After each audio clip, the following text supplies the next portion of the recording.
तो आप सभी विद्यार्थियों का स्वागत है हमारे चैनल पे। दोस्तों आज के वीडियो में बात करने वाले हैं कि क्लास 8 का दोस्तों सामाजिक विज्ञान यानी कि एसएसटी का आपका यहाँ पे सॉल्यूशन करवाने वाले हैं।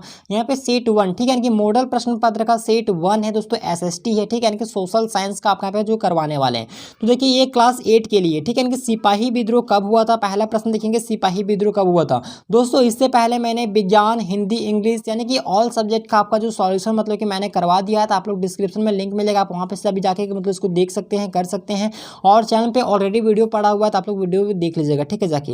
अगला देखिए कि सिपाही विद्रोह कब हुआ था।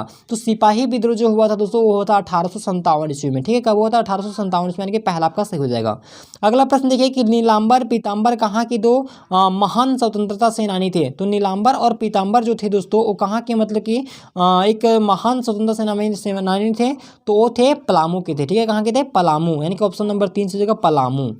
अगला प्रश्न देखिए कि औरु औरु जाति औरु मतय औरु देव मनुष्यान ठीक है, मानव की एक जाति एक धर्म एक ईश्वर किसका कथन है, यानी कि जो ये जो किसका कथन लिखा गया है तो ये जो है वो नारायण गुरु का कथन है ठीक है। ऑप्शन नंबर 1 से हो जाएगा नारायण गुरु।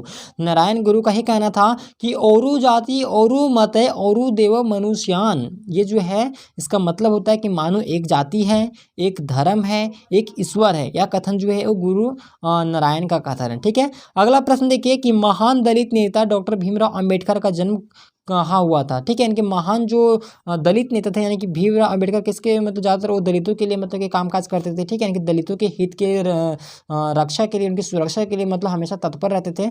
तो उनका जो है वो जन्म कहाँ हुआ था, यानी कि क्वेश्चन नंबर 24 देखेंगे मतलब सॉरी 84 देखेंगे आप लोग कि भीमराव अंबेडकर का जन्म कहाँ हुआ था। तो भीमराव अंबेडकर का अगर जन्म की अगर हम बात करें दोस्तों तो इनका जन्म हुआ था महू में हुआ था ठीक है। महू में हुआ था। और महू जो है दोस्तों स्थित है वो एमपी में स्थित है, यानी कि मध्य प्रदेश में स्थित है। तो दोस्तों ऑप्शन में तो महू का ऑप्शन दिया नहीं है कि कलकत्ता, बम्बई, दिल्ली और अहमदाबाद का ऑप्शन दिया है। तो इनमें से आपका जो है ऑप्शन इसमें गलत दिया गया है दोस्तों। इसका जो आपका राइट आंसर हो जाएगा, यानी कि भीमराव अम्बेडकर का जो जन्म हुआ था वो महू में हुआ था और महू मध्य प्रदेश में स्थित है ठीक है। तो इनमें से आपका ऑप्शन नहीं दिया गया, लेकिन इसका जो आंसर जो होगा दोस्तों भीमराव अम्बेडकर का जन्म हुआ था वो महू मध्य प्रदेश में हुआ था, आप लोग याद रखिएगा। अगला प्रश्न देख लीजिए। अगला प्रश्न क्या बोल रहा है कि आर्य समाज के संस्थापक कौन थे। तो आर्य समाज के जो संस्थापक थे स्वामी दयानंद सरस्वती थे ठीक है, इनके पहला आपका होगा स्वामी दयानंद सरस्वती। अगला प्रश्न देखिए कि स्पेनिंग जेनी का आविष्कार किसने किया था। तो स्पेनिंग जेनी का आविष्कार जो किया था जेम्स हारग्रीव्स ने किया था, 1764 ईस्वी में किया था, लेकिन इसमें जेम्स हारग्रीव्स का ऑप्शन नहीं दिया है। तो इसका जो आपका राइट आंसर हो जाएगा जेम्स हारग्रीव्स हो जाएगा ठीक है। अगला देखिए कि चंपारण आंदोलन की शुरुआत कब हुई थी। तो चंपारण आंदोलन की शुरुआत जो हुआ था वो हुआ था 17 ईस्वी में हुआ था ठीक है। 1917 यानी कि 1917 में हुआ था ठीक है। 1917 यानी कि ऑप्शन नंबर 3 से हो जाएगा 1917 में हुआ था। और ये कहाँ से हुआ था? तो ये चंपारण बिहार से हुआ था ठीक है। इनके चंपारण आंदोलन की शुरुआत जो हुआ था वो बिहार से हुआ था। और कब हुआ था? 1917 ईस्वी से हुआ था। अगला देख से पा रहे हैं कि स्मरण शक्ति बढ़ाने के लिए कौन सा आसन करना चाहिए। तो स्मरण शक्ति को बढ़ाने के लिए हमें जो है वो शीर्षासन करना चाहिए, यानी कि ठीक है ज़्यादातर हमें शीर्षासन करना चाहिए, यानी कि दूसरा सही हो जाएगा आपका शीर्षासन। अगला देखिए कि भारतीय संविधान के प्रारूप समिति के अध्यक्ष कौन थे। तो भारतीय संविधान के जो प्रारूप समिति के अध्यक्ष थे वो थे डॉक्टर भीमराव अंबेडकर।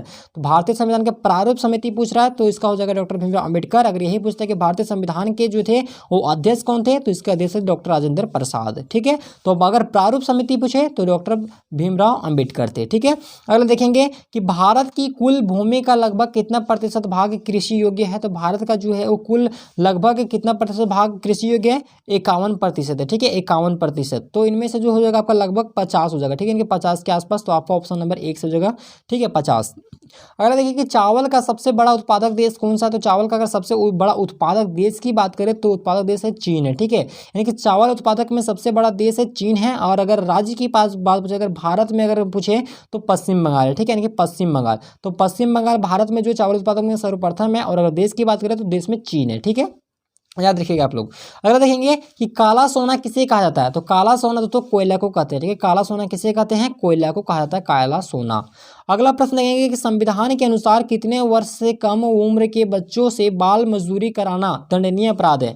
तो इसका जो आपका राइट आंसर हो जाएगा, यानी कि संविधान के जो अनुसार है दोस्तों वो कितने वर्ष के मतलब जो कम के मतलब जो उम्र के बच्चे होते हैं उनसे मतलब काम करवाना एक दंडनीय अपराध है। तो अगर हम इसकी बात करें तो 1986 के अनुसार, ठीक है, इनके 1986 अधिनियम के अनुसार अगर हम बात करें दोस्तों, तो ये 13 से 14 वर्ष की उम्र के कम से कम जो बच्चे होते हैं, अगर उससे अगर काम करवाएंगे तो ये जो है वो एक दंडनीय अपराध कहलाएगा, ठीक है। और बाल मजदूरी करवाना एक दंडनीय अपराध होता है। तो कितना इसका हो जाएगा आपका 13 ऑप्शन सही हो जाएगा, ठीक है, यानी कि 13 आपका तीसरा ऑप्शन सही हो जाएगा, ठीक है। 13 यानी कि 13-14 से अगर कम उम्र के अगर बच्चे से अगर काम करवाएंगे तो वह बाल मजदूरी कहलाएगा और यह एक दंडनीय अपराध होता है। अगला देखिए कि बाल विवाह क्या है।